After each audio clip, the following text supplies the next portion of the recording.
Shalom, shalom, shalom. Bienvenue, bienvenue à tous. Bienvenue à Purim. Purim, hein? Purim Sameach, hein? Voilà à tous. Bonne fête de Purim à tous. Donc, mes très chers, hier, on a parlé de quelque chose d'énorme. Hier, on a parlé, puisqu'on est à Purim, Purim, donc c'est lié forcément à la Perse.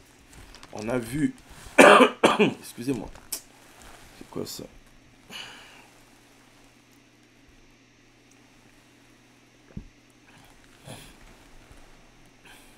On a vu que Mardochée, l'homme que le roi prend plaisir à enrichir, est élevé de l'intérieur. Et n'oublions pas que la Perse, c'est le royaume de l'argent. Comparé à Babylone, c'est l'or. Comparé à la Grèce, c'est les reins. Comparé à Rome, c'est le fer. Mes amis, ceux qui disent et Jésus là, j'attends vos photos sur Messenger. Je vous ai demandé d'être bien habillé aujourd'hui, d'être sapé. Moi-même, je vous ai montré l'exemple. Donc, j'attends vos photos. Bien. Aujourd'hui. Donc, il ne faut pas me donner des explications, l'image et compagnie, tout ça. Prenez des photos. Vous êtes bien habillés. Envoyez-moi des photos. Ok? Ce sera le Purim où les gens se sont habillés à la maison. Ok? Voilà. Donc,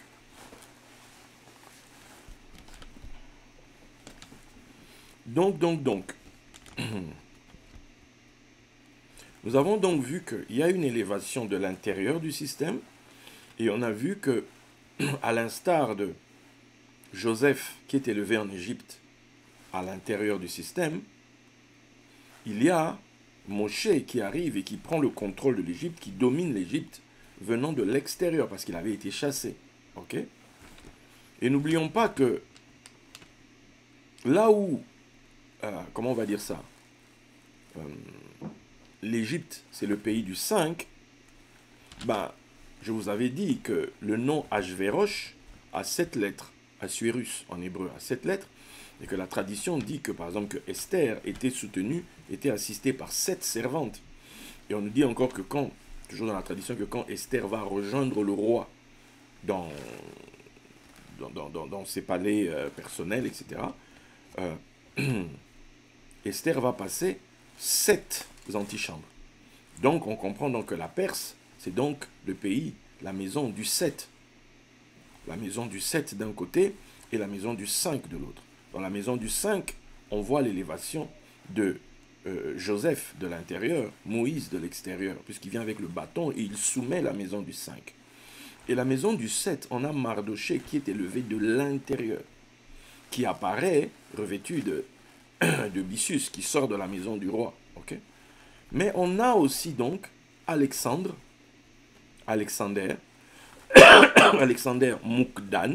Moukdan, hein, j'ai eu, Rav David m'a appelé tout à l'heure, je lui ai posé la question par rapport à Mokdoun, Alexander Mokdoun. Donc Mokdoun ici, c'est comme nous disons le grand, Alexandre le grand en français. Bon, l'hébreu, ils disent Alexander Mokdoun. Ça s'écrit Mem Vav Kof Dalet Vav Nun. Ok? Mem Vav Kof Dalet Vav Nun. Alexander Mokdoun, Alexandre le Grand. Donc, lui, pour le coup, il soumet la Perse, mais venant de l'extérieur. Ok? Oui, Jazz en même temps, c'est mon nom, Mireille. Donc, qui vient de l'extérieur. Ok? Bien. Donc, on a d'un côté la maison du 5 et de l'autre la maison du 7. Et on a dit que les deux fêtes, Hanouka et Purim, sont deux fêtes qui ont été rajoutées par les sages. Et ces deux fêtes-là, en réalité, on retrouve dans le Hanouka, dans le background, on retrouve la Grèce, et Purim, on retrouve la Perse. Okay? C'est celui qui vient de la Grèce qui vient triompher à Purim. Vous voyez ce que je veux dire? Il vient triompher à Purim. Donc, c'est une image, en fait. C'est une image de quoi? C'est une image du soleil. Le soleil qui naît au solstice, c'est le soleil qui maintenant, puisque Purim, c'est la période, c'est l'équivalent de ce qui était Pessah pour l'ère du bélier. Purim, c'est Purim maintenant désormais qui gère, entre guillemets, dans l'ère des poissons, qui gère le printemps, l'équinoxe du printemps. L'équinoxe du printemps se joue désormais avec Purim. Tu vois? Donc, en tout cas là, voilà les choses telles que ça se passe. Donc, celui qui arrive du solstice d'hiver, c'est lui qui va triompher à l'équinoxe du printemps, puisque la lumière va prendre désormais le relais, va prendre le dessus sur l'obscurité, et va maintenant aller à la conquête du pays, comme on dit, du 7. Bien. Puisque les 7 mois de lumière, les 7 mois de lumière, voilà, les 7 mois le plus ensoleillés, opposés aux 5 mois des ténèbres. Voilà. Et on sait que l'image du serpent dont on a parlé, le serpent à 7 têtes, c'est comme Samson, avec les 7 tresses. En fait, c'est lié au temps. Le temps de règne. Et comme il y en a 7, donc c'est une rythmique. Je parlais de manège. Donc il y a un rythme, une cadence. On commence premier, après on va passer au deuxième, etc., etc. Ok? Bien. Maintenant, je vous ai parlé hier. Vous allez vous demander, mais qu'est-ce qu'Alexandre le Grand vient faire dans cette histoire? Je vous ai donné une première portion de ce que dit la tradition. Puisqu'on a parlé un peu d'Alexandre, on voit bien qu'Alexandre, il existe peu de témoignages historiques concernant son existence. Mais malgré tout, dans les traditions, il y a un mélange, il y a un mix, okay, du mythe et de la réalité qu'on retrouve. Donc, mais pourquoi dans cette tradition, on le relie à Jérémie? On le relie à Jérémie. Okay? Jérémie, je vous ai dit ce dont la tradition parlait concernant cette histoire. Excusez-moi que je retrouve ça. C'est pour vous dire que tout ça, si vous allez dans l'histoire, ça ne va pas aller.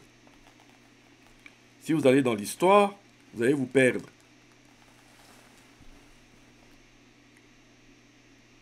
On est dans autre chose ici. On est complètement dans autre chose. Donc, on nous montre le lien qu'il y a entre Alexandre.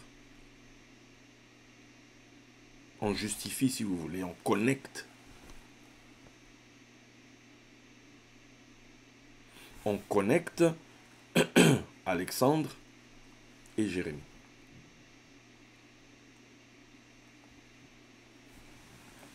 Et je vous ai dit que Jérémie, c'est celui que Dieu a établi, prophète sur les nations. Donc, quelque part, c'est lui qui établit les rois des nations, c'est lui qui les renverse, c'est lui qui plante.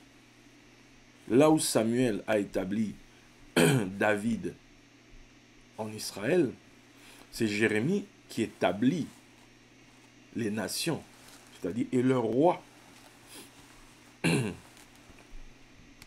hors d'Israël. Est-ce que vous voyez ça? Donc,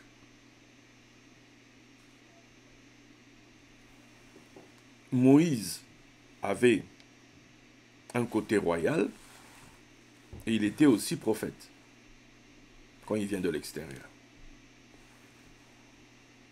Mais il ne vient pas seul, son frère Aaron est avec lui. Donc, on peut donc dire que Alexandre, c'est le côté, on va dire, politique, le côté matérialisant, si on peut dire. Et Jérémie, c'est l'énergie spirituelle qui est derrière. Le côté prophétique qui l'accompagne. Ok. Bien. Maintenant, On a donc parlé d'Alexandre. On a dit qu'Alexandre a commencé à régner à 20 ans. Donc ça nous fait comprendre quelque chose. La loi des 20 ans, c'est les soldats rejoignaient l'armée à 20 ans.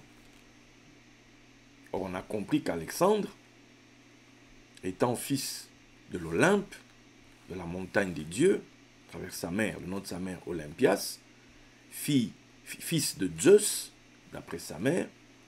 Zeus, c'est le roi des dieux. On est dans les cieux, là. Donc, à 20 ans, il commence à régner à 20 ans. Donc, quelque part, hein, nous sommes en présence d'une étoile. Ok? Dans l'histoire d'Alexandre, on est beaucoup plus dans une dimension des cieux. On est dans une dimension des étoiles. Tu vois? On est dans cette dimension-là. Parce que, maintenant, pour que quelqu'un entre dans la dimension Alexandre, il lui faut le fameux truc des 19 ans et puis 20 ans. Il faut au moins 20 ans pour que la dimension Alexandre dans quelqu'un soit activée. Pour lui-même, hein? Maintenant, tu vas dire, ah, mais nous, on sait faire, on a pris des noms d'Alexandre, d'Alexandra. Est-ce qu'on va attendre 20 ans? Attends. Il y a, porter un nom, passe par soit être fils de quelqu'un, donc tu portes le nom de ton père, soit être l'épouse de quelqu'un. Et tu portes le nom de l'époux. Maintenant, Alexandre avait une femme. La femme s'appelait Roxane. Oui, comme dans la chanson. Roxane. Roxane. Tu vois, Roxane. Voilà. De police, là. Roxane, c'est le nom de la femme d'Alexandre. Genre, l'épouse, quoi. Alors, si vous commencez à comprendre que Alexandre, c'est comme Christ, puisque de même qu'on lui a emmené la myrrhe et l'encens, lui aussi on a porté la myrrhe et l'encens. À 12 ans, l'autre était devant les sacrificateurs, l'autre à 12 ans, il domptait Bucéphale. L'autre meurt à 33 ans, lui aussi meurt à 33 ans. Vous voyez un peu? Donc, on est dans quelque chose dont l'épouse de Christ, on va parler de l'Église et compagnie, mais donc, l'épouse de, comment il s'appelle? D'Alexandre, Roxane, ça signifie astre brillant. Roxane, c'est l'astre brillant. C'est une étoile brillante. Donc ça nous fait penser à qui? Ça nous fait penser à Vénus. Vous voyez un peu ça? Ça nous fait penser à Vénus, obligé. Donc, c'est important de comprendre dans quoi nous sommes. Nous sommes dans les astres. Il faut savoir que Alexandre, on l'appelait aussi Ictus. Je veux dire chez les Grecs. Okay? On l'appelait le poisson. C'est-à-dire, c'est comme si c'est lui qui est venu, qui a déclenché le début de l'ère des poissons. Puisque l'ère des poissons commence en moins, officiellement, moins 255. Et quand tu regardes, Alexandre meurt 70 ans avant. Ça signifie que l'ère avait déjà commencé. Et lui, quelque part, c'est comme si c'était lui qui avait les clés. Quand vous lisez ce que Jérémie dit, quand vous lisez d'autres histoires, c'est-à-dire les histoires d'Alexandre, c'est à peu près similaire, par exemple, aux histoires de Gilgamesh. Il avait aussi une recherche intérieure, une recherche de l'immortalité, etc. C'est-à-dire que c'est pas... Si tu restes enfermé dans l'homme physique, tu passes à côté de ce que ça cache, en fait. Bien. Ça, c'était l'introduction. Par rapport à ce que nous avons dit hier, pour que vous compreniez. Ok. Maintenant, la fête de Pourim, je veux dire, le livre d'Esther, dans lequel il y a la fête de Pourim, qui finit avec la fête de Pourim, commence, tu vois. Il y a une première fête, ça commence avec une fête, que célèbre le roi Assuérus, c'est durant cette fête d'ailleurs, qui a duré 6 mois, qui a au bout, qui a embrouille avec Vashti qui ne paraît pas, et c'est ça qui pose problème, et puis finalement vous savez comment Esther, tout ça, mais au bout du livre, Esther établit la fête de Pourim. Bien. Mais la fameuse fête du début, pourquoi ça finit mal? Premier point. Deuxième point plutôt, qui devait être le premier. Pourquoi il y a cette fête? Les sages disent que, les sages d'Israël disent que les sages de l'époque de la Perse avaient, d'après leurs calculs, vu que le temps du Dieu d'Israël était terminé. Tu vois? Le temps du Dieu d'Israël était terminé. C'est ce que eux avaient vu. C'est pour ça qu'ils faisaient la fête. Ce que la tradition en tout cas rapporte. Donc, mais le problème c'est que, au bout, la femme devait paraître. Je vous ai déjà enseigné cette histoire. Je vous ai déjà enseigné cette histoire que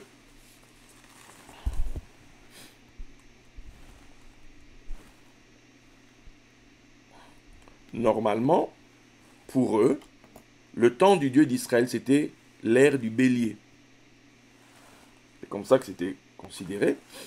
Et pour eux, c'était désormais l'ère des poissons. La fête dure 6 mois. Quand vous regardez ça, ok, quand vous regardez ça, vous comptez le poisson ici. 1, 2, 3, 4, 5, 6. 6 mois. La fête a duré 180 jours, 6 mois. Et c'est après, il y a encore une semaine. Où maintenant, il fallait que Vashti apparaisse. En réalité, au bout de 6 mois, si on compte, on entre, on rajoute encore, c'est qu'on entre dans la période de la Vierge. Donc, au-delà d'une histoire où il y a une femme à qui on a demandé de venir se présenter toute nue, de venir danser, de venir montrer ses parties, etc., etc., non, on est dans les cieux. On est totalement dans les cieux. Et le problème, c'est que la femme ne paraît pas. Qu'est-ce qui se passe? Ben, parce que c'était pas ça. En fait, on était encore là. On était encore au temps du bélier. Et que la fête dure 6 mois. Et quand on compte, on est tombé chez la balance, donc dans le jugement. Un jugement est tombé sur eux. Vous voyez? Donc, on est dans les cieux en réalité.